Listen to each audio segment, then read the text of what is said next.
If we aren't willing to share our faith as Christians, then how are people going to learn about the gospel?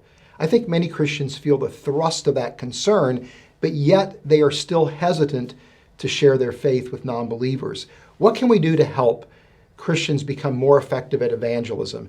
I'm joined today by Dr. Bernard Palmer, a senior surgeon from the United Kingdom and also one of the founding pastors of Christchurch in Baldock, England.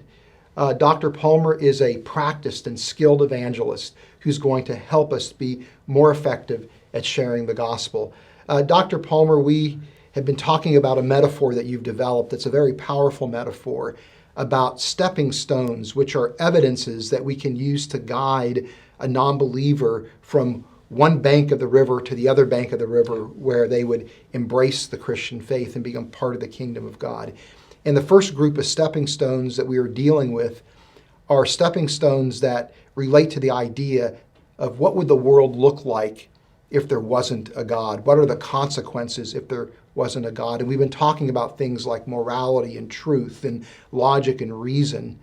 But of course, there's a common objection that non-believers raise, probably at this point. Namely, that objection has to do with evil. How can there be a world that is the product of a creator who's good and all-powerful and all-knowing if there's evil in the world? What would you say to that objection? I think it's a fascinating problem because the very question has in it the instinctive realization that there is a thing called evil. Now, if there's no God, where does that come from? There has to be a moral giver, a lawgiver, who tells us that there's something right and wrong. Everybody knows there's a difference between good and evil. Even the most wretched criminals hate it when people do things that they consider to be wrong.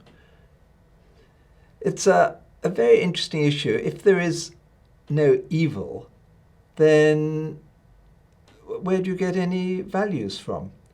There was a very interesting lady who was the editor of one of the main financial magazines in Washington. And she was sent off to Papua New Guinea for a few months on business. And just before she came home, she heard about a local Catholic priest who'd been molesting boys. And it hit all the news, and she thought, this is awful. Now, when she came back to Washington, she'd actually started meeting up with a Bible study group with a minister called Mark Deaver. And she didn't believe a word of it, but she was interested in his use of words and ideas. And when she came back, she told Mark about this sort of effect and what had happened. And he said, yes, but was it evil?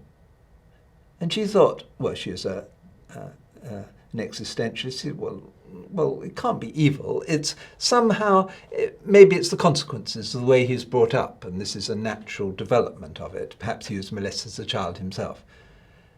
And yet, whenever she met Mark, either in the street or their home at the Bible study, he said, was it evil? And this really mulled, because instinctively she thought, yeah, it is evil, but I don't like that idea. And then one night she was wrestling with this idea and she said, it was evil.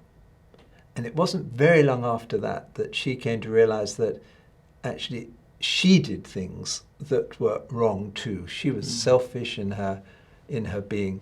And that this reality of evil is something that we're very good at accusing other people of being evil.